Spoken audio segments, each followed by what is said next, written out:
बिस्मिल्लाहिर्रहमानिर्रहीम। अस्सलाम वालेकुम। आए आज हम एक और मज़ेदार सी डिश बनाते हैं, और वो भी मेरे तरीके से।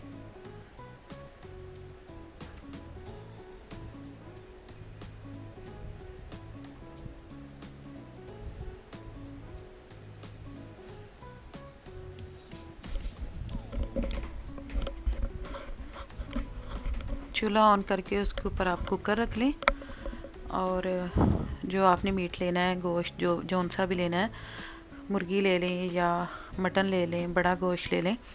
मैंने मटन लिया है, मेरा लैम्ब का है। उसको अच्छी तरह से धो के कुकर में डाल लें, और फिर उसमें ऑयल डाल दें। जब ऑयल गर्म हो जाए तो उसमें साबुत ज़ीरा शामिल कर दें, और अच्छी तरह से 2-3 मिनट के लिए गोश्त को फ्राई कर लें। अब हम उसमें बड़ी इलायची डालेंगे, लौंग,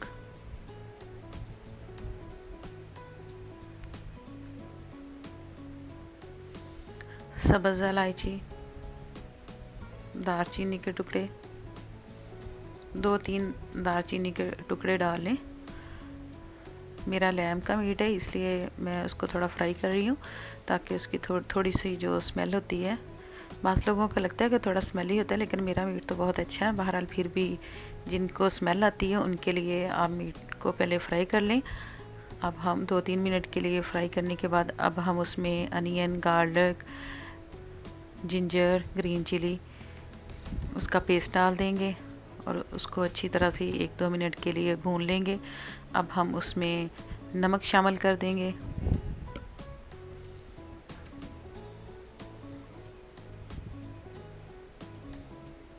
हल्दी पाउडर,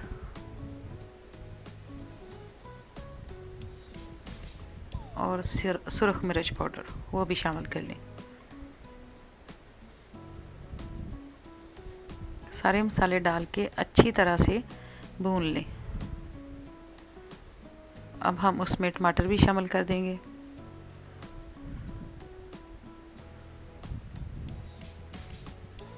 और 2 मिनट के लिए ढक के पकाएं, ताकि जो हमने मसाले डाले हैं और टमाटर डाले हैं वो थोड़े मेल्ट हो जाएं। अच्छी तरह से मसाला भुना हुआ होना चाहिए। ये कंफर्म कर लें कि मसाला अच्छी तरह से भुना हुआ होना चाहिए। 2-2, 3-3 मिनट के लिए ढक के पकाएं। अब हम उसमें कटे हुए कद्दू शरीफ डाल देंगे, और उसको भी 2 मिनट के लिए ढक के पकाएंगे।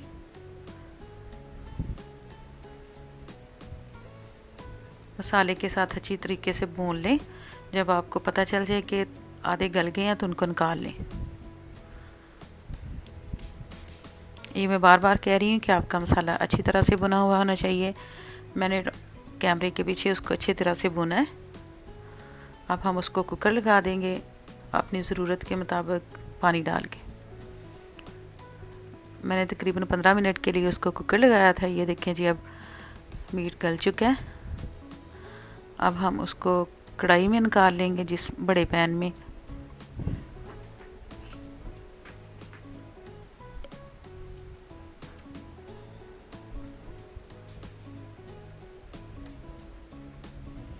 और जो हमने कद्दू निकाले थे, अब दोबारा हम उसमें शामिल कर देंगे, उस मीट की यखनी में।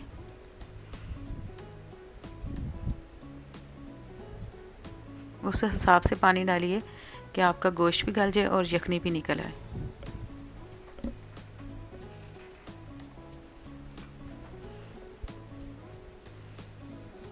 अब उसी शोरबे में हम कद्दू भी डाल देंगे, और चने की दाल जो मैंने 1 घंटा पहले भिगोई थी, उसका पानी स्ट्रेन करके वो भी डाल देंगे। ये दाल कद्दू की रेसिपी थी, और मैं दाल कद्दू ही बनाने लगी थी, लेकिन मेरे जहन में आइडिया है कि क्यों ना उसमें थोड़ा सा गोश्त भी डाल लूँ।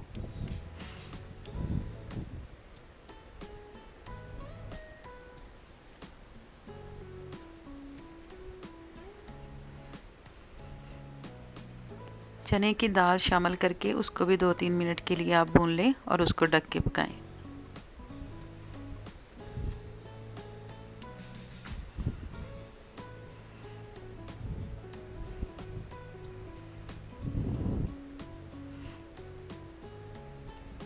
एक एक दो दो मिनट के बाद ढक्कन उठा के चेक करते रहें कि दाल नीचे ना लगने पाए।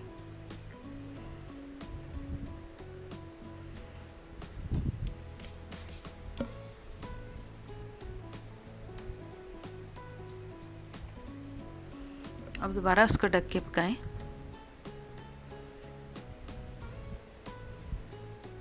ये मैंने 10 मिनट के लिए रखी थी दाल, और मैं उसको साथ साथ चेक भी करती रही हूँ।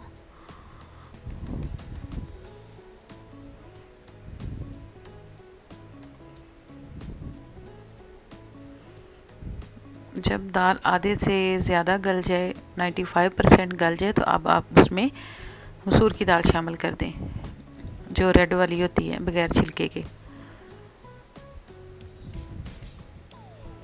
इससे दाल की ग्रेवी जो होती है वो थोड़ी गाढ़ी हो जाती है।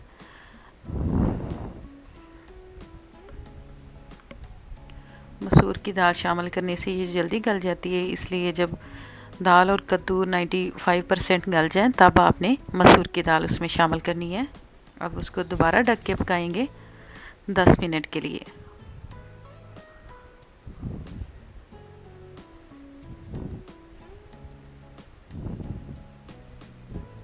दस मिनट के बाद ये देखें जी, माशाल्लाह से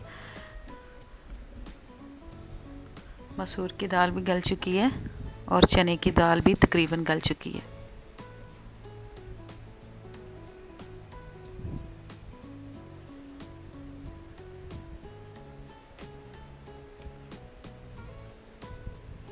दो तीन मिनट के लिए दोबारा ढक लें और दोबारा ढक के पकाएं, लेकिन उसको चेक करते रहें, चम्मच हिलाते रहें। अगर मैं सारा आपको दिखाती तो वीडियो बहुत लंबी हो जानी थी, इसलिए थोड़ा सा कट किया है। ये देखें जी, माशाल्लाह से कद्दू भी गल गया है, दालें भी दोनों गल चुकी हैं। अगर तो आप चाहते हैं कि जो आपने मीट डाला है तो उसको आप मैश कर लें। अब मैंने इस स्टेज पे आके उसमें मक्खन डाला है। अगर आपके पास देसी घी है तो डाल दें, मेरा गर्म करने वाला है। तो आप सब्ज़ मिर्चें शामिल कर दें, मुझे सब्ज़ मिर्चें बहुत अच्छी लगती हैं। अब हम उसमें पाउडर मसाले डालेंगे। ये मैं काली मिर्च, जो पिपली होती है ना, जो काली मिर्च, वो मैंने डाली है, लंबी वाली जो होती है। अब हम उसमें धनिया पाउडर शामिल करेंगे।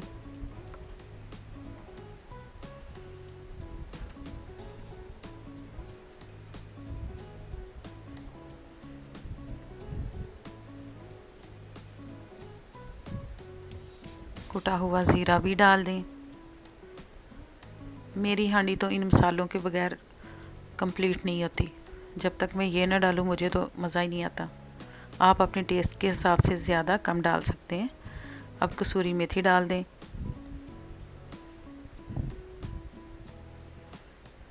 सूखी हुई कसूरी मेथी।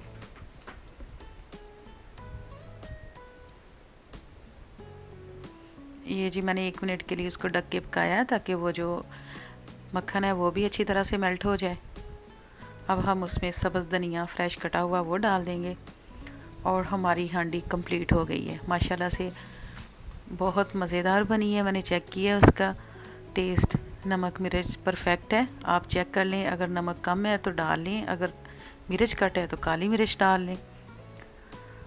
अपना ख्याल रखिएगा, मुझे याद रखिएगा। अल्लाह हाफिज़।